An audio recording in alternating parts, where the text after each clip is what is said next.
phones ringing a little more than usual this year in terms of trade talk and all that? No, I mean, every year around this time, it's really active.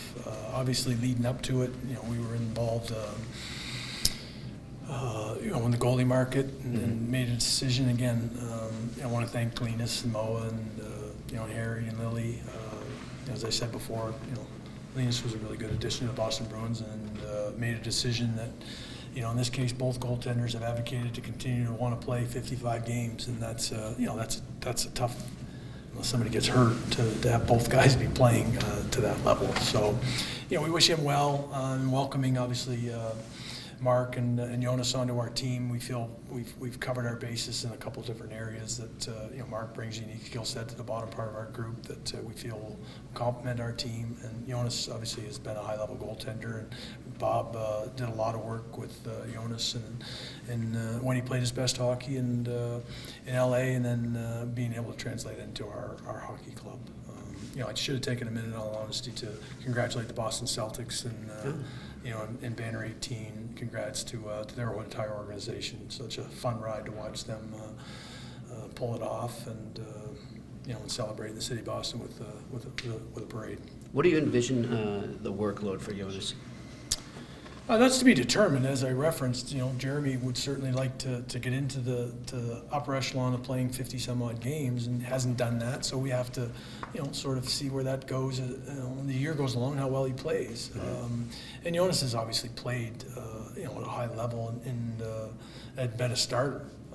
So I think the ability to complement Jeremy, to be able to push Jeremy, and want the net himself, I think is generally a good competitive atmosphere. It's what Jeremy's been used to since he's been in the National Hockey League, and he's earned everything that's come his way. And I don't want to lose sight of Brandon in the sense that he's paid his dues. He wants his opportunity in the National Hockey League. If he beats out, in this case, in all likelihood, Jonas, then we'll have to give him the opportunity. He requires waivers, so it's part of the cycle of all the players. And when they start to mature and an opportunity presents, then we'll have to make a tough decision. Don, did you guys identify Jonas similarly to how you looked at Linus Ullmark when he played for Buffalo, and thinking we got a diamond in the rough here that we need to uncover, or is there internal repair for his game as well, because the stats haven't been good for him, save percentage-wise? Corpusalo. What are you looking at for you? Is it similar situation as far as thinking we got a goalie there that isn't in a good situation, we're going to put him in one? Well, again, we don't look at it in a vacuum of saying just where he's playing in Ottawa. You have to look at it in the context of where his team is at, where he's going to project into our team, which we did do with Linus and did an awful lot of Linus. And hopefully, in Bob's case, realizing that the body of work is not just isolated to the most recent statistics. In previous time, and I used LA as a reference point, when he went there, he had a really good run. 2 good games in the playoffs, 2 games he probably would like to have done a little better as their team, obviously wouldn't when you lose. But I think we feel very comfortable with him as a complement and a guy that can push, because we feel that there's more ground for him to get back to, and when he played his best hockey. We did that in years past when Yarrow came onto our team. What are the situations in penalty killing versus ours? And it's a projection, but I think we feel comfortable in terms of stylistically the competitiveness of the goaltender and Bob doing his work on how he projects into our lineup. So do you see that as his game needs repair? It needs rehab? Where exactly? Well, it's probably all of the above. Again, he's going to go into situations, in our system. So it's a systematic adjustment that he's going to come in and hopefully we adhere to our core principles of defending the way we're supposed to, and he does his job. It'll be an acclimation process in that, but we feel very comfortable that his body of work suggests that he can get back to the level I referenced earlier. Large issue 2, you got to sign Sway. Where does that stand? Large issue 1, 2. Larger. As I said before, it's a priority for us to continue to have the discussions necessary to get Jeremy under contract. We'll continue to do that, and we've been doing that, and we'll hopefully find it in due course, because that's the priority. Do teams call and ask for trade for Sway? I mean, I've been pretty consistent in terms of not really referencing anybody on our roster. We made a goalie decision. You know, I think any team in the National Hockey would be calling on your players that you're going to make some form of a, already predicted we'd make a goalie decision. But again, I'm not going to comment on Sway or anybody else. You can't envision trading him? No. No. Do you have any update on Jake's front, DeBrusk? I don't have any update at this point in time. I suspect that Jake will head to the UFA and test the market. Remain consistent that we have been in negotiations with Jake, haven't had any productive talks in quite some time, but you know, at the end of the day, that's his prerogative to, you know, to see what July 1 brings for him. Can you say, you don't have to say if you don't want, but can you say 100% you'll keep that first round pick now or no? No, that's not 100%. Okay. I mean, ideally, we provided a shock to the scouting staff in a good way, and you know, we're happy to get back into the first round. You know, the players, the board, what it looks like, whether or not, you know, we move back. Unlikely for us to probably try to move up, but you never cross it out because there might be a guy that our guys are excited about. But getting back into the top part of the draft was important for us. And again, it's not an easy task this time of the year. You know, those they don't train hands very often at this point in time, but you know, the opportunity was there, and hopefully we take advantage of it. Even when you guys didn't have a first round pick, and in general when you don't have a first round pick, how focused still are they on the potential first round prospects, your amateur scouting department? I'm really focused. You know, these guys work hard, and regardless, like sometimes you don't feel like you've given them enough reward for the amount of work that they do and the ground they're covering, despite not necessarily seeing light at the end of the tunnel. And in this case, you know, we had talked hypothetically about you know, prospects of things happening and always being prepared. And this is a great example of that we felt that we might have to make a move at some point in time, and for them to be prepared. That would be our goal, to get back into the first round, and now they are prepared. So, you know, to answer your question, these guys work hard. I'm proud of our group for continuing to do that, regardless of whether or not they don't see our, you know, our name originally in that first round. And now it's up to us to take advantage of it. It's an 18-year-old kid that typically that's 3 or 4 years out, so you go into it thinking positionally here, defense, forward, any priority? If you use it. Yeah, we're going to try and find the best player we possibly can. You know, and there's always an eye towards, you know, positional needs if it presents. But it's a dangerous prospect to just go into the draft thinking you're just targeting a particular position. I think it's ill-fated at times, and you can make some mistakes. We all make them. It's, as you referenced, they're 18-year-old kids, and a lot of development to be done. We want to find the best player that fits. You know, some of the things that our prospect pool may lack, and but ultimately find the best player. How much of a path does Brandon Bussey have to getting NHL start? You mentioned the competition that'll happen given Korpisalo's contract. What does that sort of look like to you, his path to get some NHL playing time next year or this year? Well, he'll start right in training camp, and you know, the condition that he's in, he'll obviously play exhibition games, and his body work will suggest whether or not, as it will with Jonas in terms of where he's at. It's a competitive industry. It's no different than some of the hard decisions we made last year when Johnny Beecher came out, Matty Poitras came out and played very well, and it forced us to make some tough decisions, and that's part of the game. That's the internal competition you hope, and I think Brandon will be geared to do that. Kostelik looks like he can plug in as a number 4 center, right-hand stick. How do you envision him in the current mix? Yeah, we're happy to add another right shot. You know, he's well above 50% in his face-offs. You know, an area that we got a little bit wonky in the later part of the playoffs. You know, during the course of the year, we did a really good job at it, but you know, you can always use that. He can play both center and wing. Probably toggles pretty well with Johnny in that case of left shot draws, right shot draws in the defensive zone. You know, we're going to build in penalty killing as we've always referenced. Our bottom 6 guys, you should find that ability to carve out another minute, 40, whatever it is in the course of the game, and I think it's important for those players to continue to grow in that regard. Brings an element of toughness that we value, and he's really excited to be a Boston Bruin. Has he got top 6 upside? Could he play? He's got the body for front of the net on a power play. Has he got any of that in him? Yeah, I mean, you know, look at Justin Brazeau this year, and you know, kept working at his game. So you know, I don't think anybody's putting a shoebox to say, well, he's just this. At the end of the day, we're going to put him into our mix. We're going to get him acclimated to our system. I think where we know he'll start, but that doesn't mean that that's not where he can't climb up to. You know, to get higher in the lineup and provide things that he would like to. He scored at the, you know, at the minor league level. He scored, you know, really well at the lower levels of hockey. So let's see where it translates. But let's get him in, get him acclimated, get him comfortable, and know that he's a welcome addition to our organization. Tom, I'm just curious, where are things standing right now with Dan Heinen and those negotiations at all?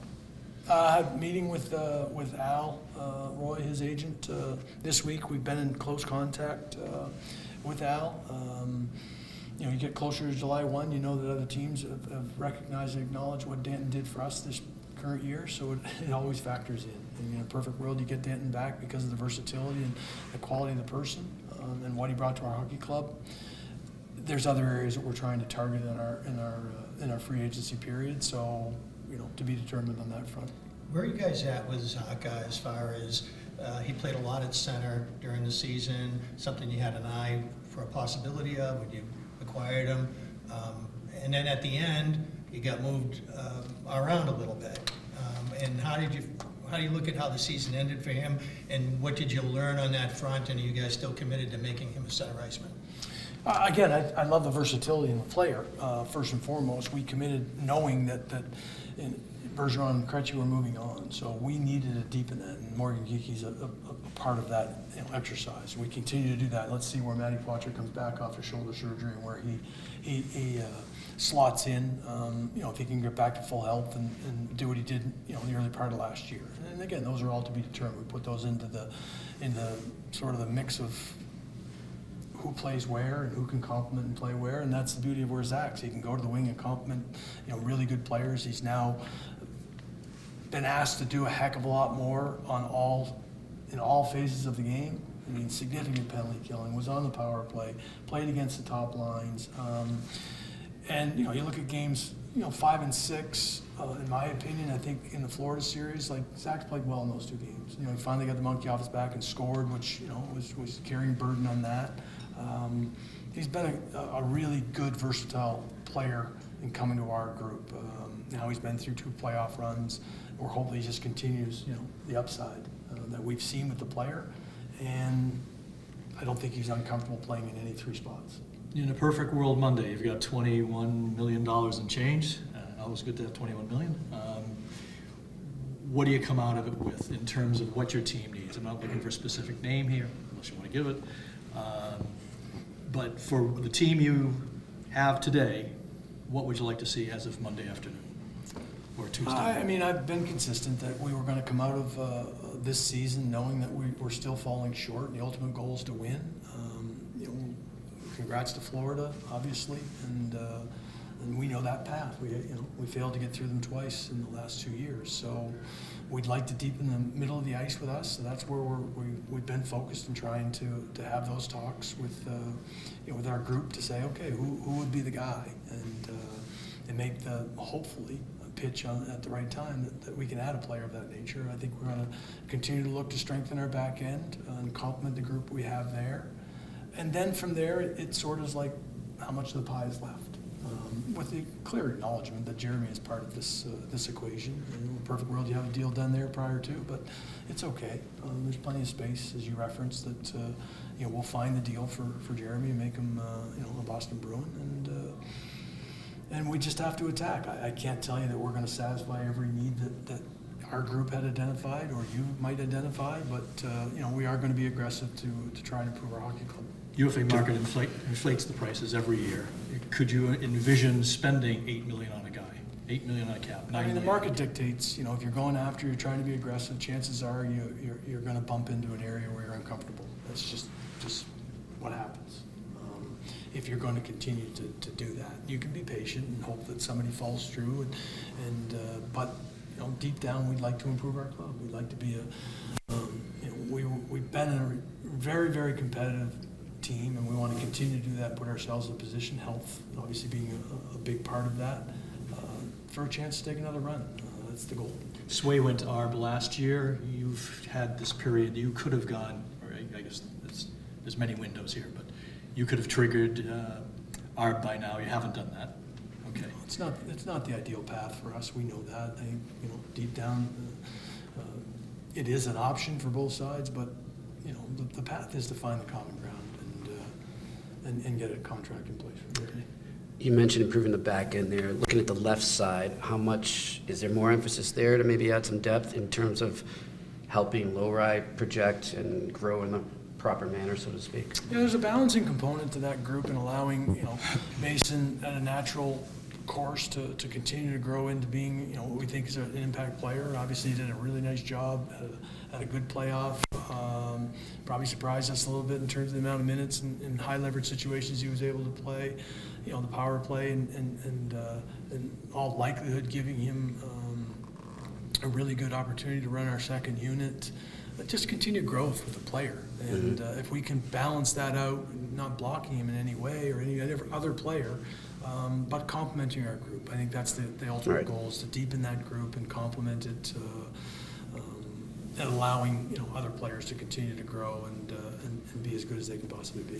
When Bill Zito swept, when he got the Presidents 2 years ago, 122 points, real legitimate President's Trophy, gets swept in the second round by the Lightning and lops off a third of his hockey team. Pretty bold move from a GM situation. You were facing this last year, but not by choice. So looking at that, you seem like you pretty much stay the course. We like how we're building. We're not going to do anything dramatic here. We know we have holes, but we're going to keep pushing the way we're going. You feel confidence in what you guys have been? You're in an earlier stage of getting there, it seems, but it seems like you guys are confident in what you got, and you're building this the right way. Look, Bill deserves a lot of credit. He's won the Stanley Cup and has done a really good job, as a general manager. So he deserves a lot of credit. Every team is a little different in terms of how they're going to lop off or make changes. We just made a big change. We took arguably the best tandem in the National Hockey League, regular season wise, and we pivoted to make a different decision. So I think everybody's, at times when players like Bergeron and Krejci retire, you're forced to make decisions you might not want to make. I would rather have Berge come back and Krejci who's going to continue to play, but sometimes those things are the hands you're dealt, and you got to go and sit down at the table and play the cards. So we're trying to improve our club. As I said, they just won the Stanley Cup. They did a really good job. They had a very unique opportunity to land an impact player, and it did. It forced them to change sort of the construct of how they were, and it worked. We're all looking for that same, type of opportunity. That's what we'll keep trying to continue to do and add to our group. Staying the course and developing players, in a perfect world, that's what you'd always do. Stay in the draft, develop players, and just continue to be competitive and win. Make the key moves that put you over the top. That's what we're trying to do. We had a team that was tracking on that a year ago, and we fell short, willfully short, and got ourselves right back in the mix this year, and still felt very competitive. I've said it before. I think we should have been able to push that team to a Game 7. We didn't do it. That's on us. Now we need to be right back there. We touched on some of these free agents, but I'd kind of like to hit the whole list. Anybody you've told, we're not having you back, be it JVR, Shaddy, Maroon, Forber. I can go down all of them. But Yeah, again, Grizz. Yeah, all those players, we haven't signed all those players. I'm having a conversation with Danton and another one of our guys. I don't think it's, they kind of know what our position is, each and every one of those individuals and their representation. So I think it's advantageous for them to take that knowledge, and I don't think it helps anybody's situation for me to declare it. At this hour, you'd expect them all to hit the market on 7-1. It's a safe bet they do, but again, I've had this conversation with, I just met with Dan Zayden yesterday and speaking with another one of the guys this afternoon. So I just can't categorize it, as absolute. That's because you live it, right? It's reality for you. It is reality. You get to play it like a video game. Yeah, it's not. Like you're building a roster, but this is real time and real terms. Like at the end of the day, you're still subject to agreeing with somebody on the other side and what they think their opportunities might be internally here with Boston Bruins, or opportunity elsewhere. On the RFA side, you've got Boquist. Have you continued talking with him? Yeah, we have. Yeah, we have Okay. a deadline. With he and a couple other guys, we have to send qualifying offers too. So We have to make a decision. How'd you feel about how Fabian Lysel's season went? He was, I guess, third in scoring for a while there, and pretty impactful this year. It was a big step for him, but it didn't end great. I know there was an injury involved. Where are you guys at with him as far as how do you assess his development right now? Yeah, we were really excited about where Fabian's trajectory and year was trending until that. I don't know if anybody saw it. It was a violent collision. He really dinged his shoulder up. Had a concussion. So, and good on him. He came back and actually played in the playoffs. But didn't feel 100% comfortable. And the timeline was it was easily going to be a 6 week from the time that we saw it. So he's right around that time again. So we were really excited about where he was tracking. In all likelihood, if he had continued along that path and stayed healthy, he would have gotten an opportunity up top, like a lot of other guys did, because he had played that well. So now he's got to hit the reset button and have a really good offseason and come back with the intention that he knows how well he can play. He knows how much we were proud of the steps he had taken, and he had a good camp last year. He's just he's still got to continue to work on his complete game. One-on-one skill stuff and some of the things he can do to change a game are really good. Just got to continue to build his team game as Monty would describe it, and have a better understanding of when you might push that envelope, when you're not, and the risk reward that most high-skilled players are going to have to go through. On the clothing presser, I asked you, any surgeries? Has anything changed? You said no that day. Marsh had a cleanup on something. That's the only, but he'll be fine. I was going to ask No you about issues him, about the fact he's got one more year left.